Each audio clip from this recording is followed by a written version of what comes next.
Good morning YouTube and welcome back to the channel. I know you guys saw the title. Today we are doing a full alignment on a Subaru. I did it in the past on my Mitsubishi Evo behind me. You guys probably can't see it. I'll have it linked up there if you guys want to go check that out. So let me just throw a little disclaimer out there. This is not the most effective way. This is not the most accurate way to align it, but it is free. I've been using this method for years and years and years with very, very good results. This is called the string alignment method. So essentially what we are doing, jack stand in front of the car, jack stand behind the car, running a string along the edge of the wheels, and we are zeroing out the toe. Now what I do for camber is, this is gonna sound kind of weird, but I just go by look. A lot of cars, such as my Evo, my old STI, the FRS in the future, where they have really, really good fitment, they're gonna have camber to fit the wheels inside the fenders. So I always go to like a very flush fitment. I don't like a poke at all. So in order to get that, you have to camber it in a little bit. So that's why I always just go by looks for camber. The main thing that wears tires out, guys, is toe. Camber does not really wear the inside of tires unless you're like negative 15 degrees or something insane like that. The main thing that wears it out is toe. So what toe is, say your steering wheel is straight, right? You're driving down the road straight. If your tire, say this is your right side tire and it's tilted in like that or tilted out like that, that is the toe. So that is exactly what we are going to be adjusting today. Now it is very simple to do. It takes a while to get it perfectly straight on each side with the steering wheel straight, but I'm going to walk you guys through everything, so stay tuned, tag along if you want to try this at home yourself. I would highly suggest you do, especially if you have a super low car. A lot of times the tire shop and alignment shops can't even get it onto an alignment rack, so you're forced to do it yourself. So make sure you guys tag along. Now if you enjoy the concept of this video, hit that thumbs up button down below. If you have any questions, feel free to drop them down in the comment section below. Also, you can shoot me a message on YouTube or Instagram if you'd like. So let's get started. So the tools you'll need to complete this job, you're gonna need a jack, 4 jack stands, 13mm wrench, 19mm wrench, a 22mm wrench, 17mm wrench, a 19mm socket, a 1/2 inch drive impact. If you do not have that, just use a 1/2 inch drive ratchet, a torque wrench of some sort. I would recommend a 1/2 inch drive torque wrench, and depending on how crusty your car is, a torch, WD-40, and a pipe wrench. You also may need a set of rear camber bolts, depending on if you're stancing your car out, if you're making it super low and you need to camber stuff in, or if you lowered your car and you're trying to get your camber back to zero like I am here. And to adjust the camber bolts, you're going to need an 18mm wrench and a 13mm wrench. And last but not least, of course, you're going to need a BFH. The first thing I always do is adjust the camber on the car. Every time you mess with camber, it does adjust the toe as well. So make sure you get your camber where you want it before doing anything with toe. On this Forester here, as you can see, it's not really a flush fitment, so I am just going to be zeroing out the camber. It also is a winter car, so I don't want to be running any camber in the winter anyway. So I'm just going to go ahead and zero out the camber first.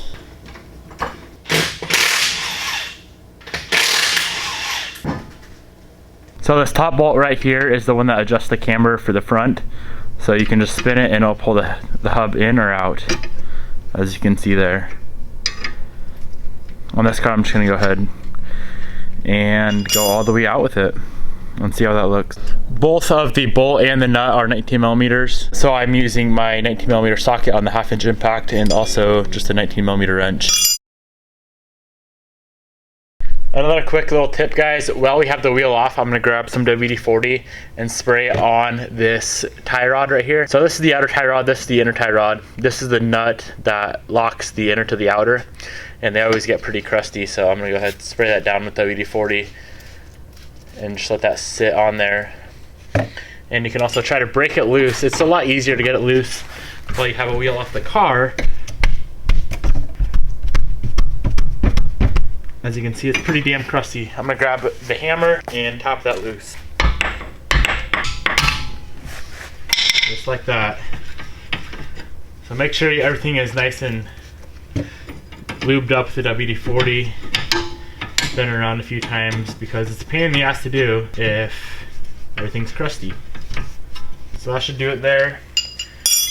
Now I'm going to spray a little bit more WD on it. Grab our 13mm wrench, which adjusts the inner tie rod. And you need to get this one loose too, because this is the part that actually adjusts the toe of the car.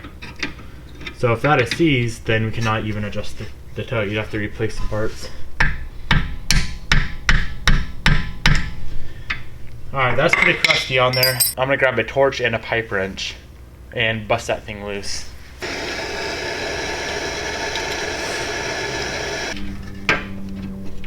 Looks like that did it there. So that's pretty easy to get loose. I'm gonna go ahead and slide that thing around a little bit inside the outer tie rod. Alright, everything is nice and loose. You can just leave that there. Throw on the wheel and move to the rear.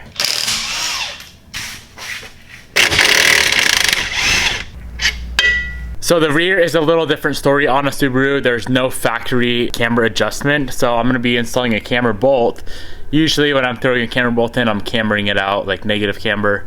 Here I'm actually gonna be taking camber out of it, so I'm going more towards zero instead of the opposite. Because like I said earlier, I just want this thing zeroed out for the camber. So I'll have these linked down in the description box below if you need to go pick up a set of camber bolts. Like I said guys, you cannot adjust camber on a Subaru in the rear without a camber bolt. So I would highly suggest you go pick some of these up.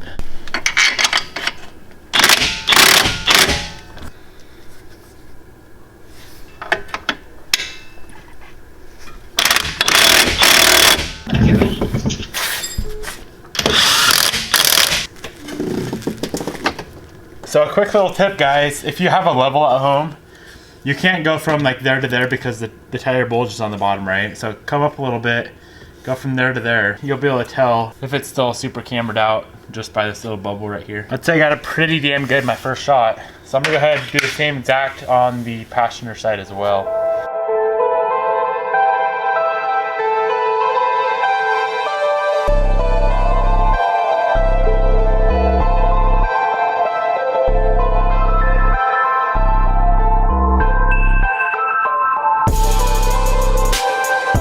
So now that we have all of the camber exactly where we want it on the car, I would highly recommend going and driving it maybe a mile. The reason for this is every time you lift the car up off the ground, the suspension decompresses and it'll settle a little bit when you drive it. Every time that your car goes a little lower and lower, it's gonna adjust your toe. So go ahead, drive your car a little bit just so we can get this thing as close to perfect as we can get it.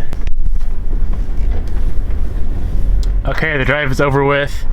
One major tip guys. So we're pulling into the shop right now. I would stop, get your steering wheel 100% straight. 100% straight, as close to straight as you can get it. And then pull forward a few feet, keeping that steering wheel straight. Perfect. Now we can stop, throw in park, don't touch your steering wheel at all, get out of the car. Now it is time to set up the jack stand and string. So I'm gonna throw a jack stand somewhere in front of the car, on both sides, throw it in front of the car, and then behind the car as well. Now we're gonna grab our string and we're gonna be tying it to each jack stand.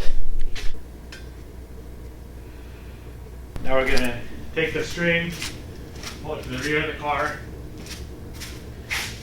tie it to the back jack stand as well.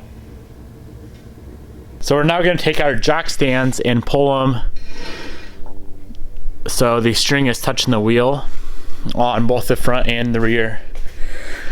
And you want it about halfway between, or halfway centered up on the wheel. It doesn't have to be exactly halfway, but closer the better. So the goal of this is try to get the string to touch the front of the wheel up there and the rear of the wheel at the same exact time. So this is the front wheel right here. This is the back side of the front wheel. It's touching right there. This is the front side of the front wheel. As you can see, there's about a 1/4 inch that we need to tow the wheel out. So we will be adjusting the tie rod and spinning the wheel this way, like toward us. The front of the wheel is coming toward us. Now as far as the rear, there is much less to adjust. So there's maybe a 1/16 of an inch on the front side of the wheel. So that's going to be coming out toward us as well. And that is on the driver's side. So a quick little recap, I have a jack stand there, the string running alongside the wheel. It is touching the rear of the rear wheel right there. There's about a 1/16 inch gap on the front side of the rear wheel. Come along to the front, it is touching the back side of the front wheel, and then on the front there's about an 1/8 inch gap. And that's on the driver's side. So I'm gonna go do the same exact setup right here with the jack stands and string on the passenger side as well.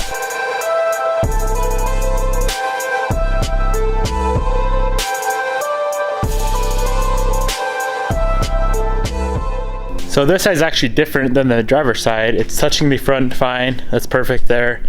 And then the rear of the front wheel, there's about a 1/4 inch gap. So we're gonna be tilting the passenger side in. It's gonna be tilting like that.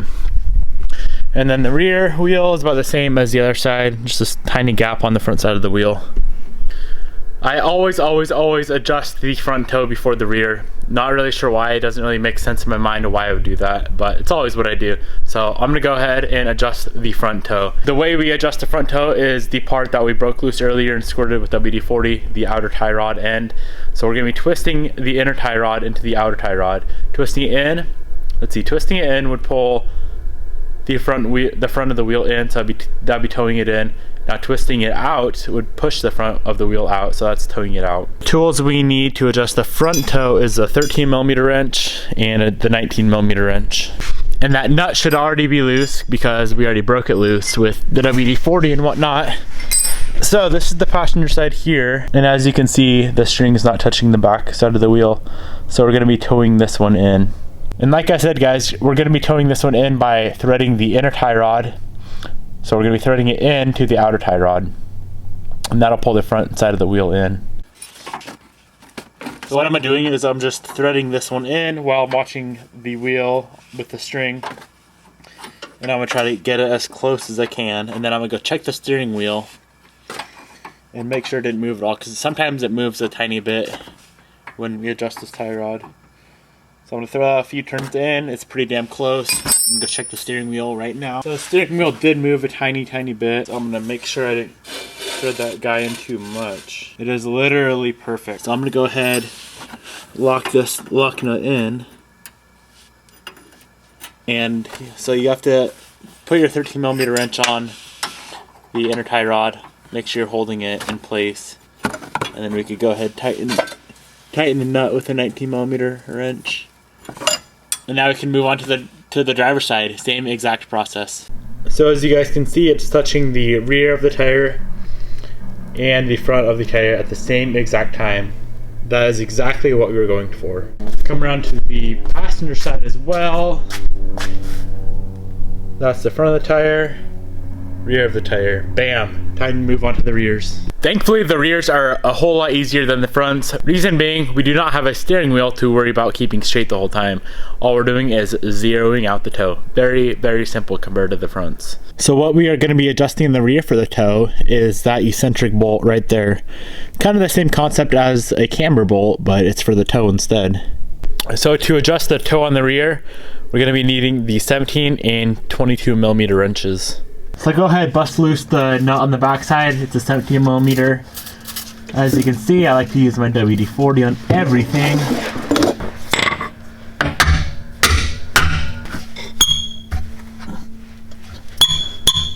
Nice and loose now. We can go ahead and adjust the toe. So what I like to do is be on the outside of the car, put the 22mm wrench up in there, and you can kind of twist it until the wheel is exactly where you want it. And the reason I'm on the outside of the car is so I can see the string in the wheel. So that was 100% perfect right there. Flawless. Now I can go ahead, tighten up the nut, and move on to the other side.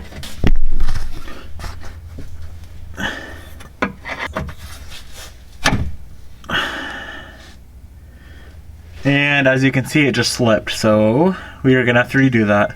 Alrighty guys, everything is done, 100% perfect, touching all 4 wheels, front and back of the wheel at the same time. So I'm just gonna pull these stands out, the rear, slide them out a little bit, we're still gonna need them. Get those things out of the way. Throw your hat back on if you wanna. And we're gonna go on a little drive. So what we are looking for on this drive is making sure that the car drives straight with the steering wheel straight. If the car is going straight with the steering wheel turned to the side, you're gonna have to pull it back in the shop or the garage or wherever you're doing this at, and make sure you readjust the front toe with the steering wheel straight. So let's go on this little drive and make sure everything's good to go.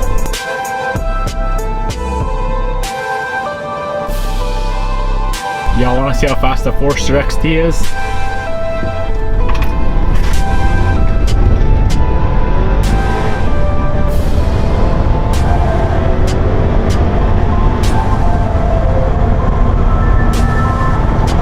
This thing is driving 100% perfect. I don't need to adjust anything. Only thing I'm gonna do, bring it back into the shop and make sure everything is tight. So I will see you guys there.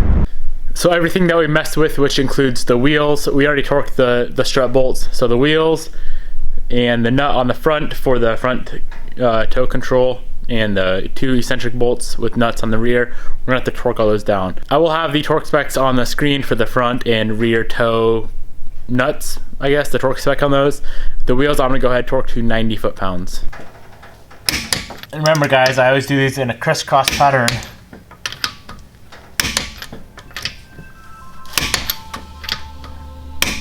So by doing this whole process at home by yourself, not only are you saving probably $100 or more on an alignment, you're getting to know your car better, you're getting smarter, you're knowing how to work on your own car by yourself, much easier. It's always good to know the ins and outs of your own vehicle, so I'd highly suggest, even if you don't want to do your alignment at home, just pull your wheels off and learn how to work on your own car. It's gonna make you love your car that much more, knowing the ins and outs of the car. Now I know there's gonna be a few people out there questioning, is this really gonna be a good alignment, Devin? Am I gonna be wearing tires? Is it gonna drive properly?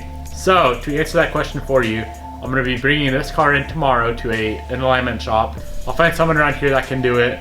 I'm gonna have them throw it up on the rack and check the alignment on it and see what they think of it. Of course, I'm gonna bring you guys along. Not only am I doing this for you to answer your questions about how quality of an alignment this is, I kind of want to know myself about how good of an alignment I can do on the car, just for future reference. So with all that being said, if you guys enjoyed the video, please hit that subscribe button right up in that corner. I appreciate all of you watching, appreciate all of the support you have shown me throughout the last year. By the way, if you guys didn't know, I started this YouTube channel at the beginning of this year officially. I have some old videos from way back in the day, but I don't want to talk about those because they're kind of cringeworthy. So yeah, like I said, if you guys enjoyed the video, hit that subscribe button right up in that corner up there. Stay tuned for the next video coming out when they check the alignment on this car. Thank you so much for watching, and I will see you guys tomorrow.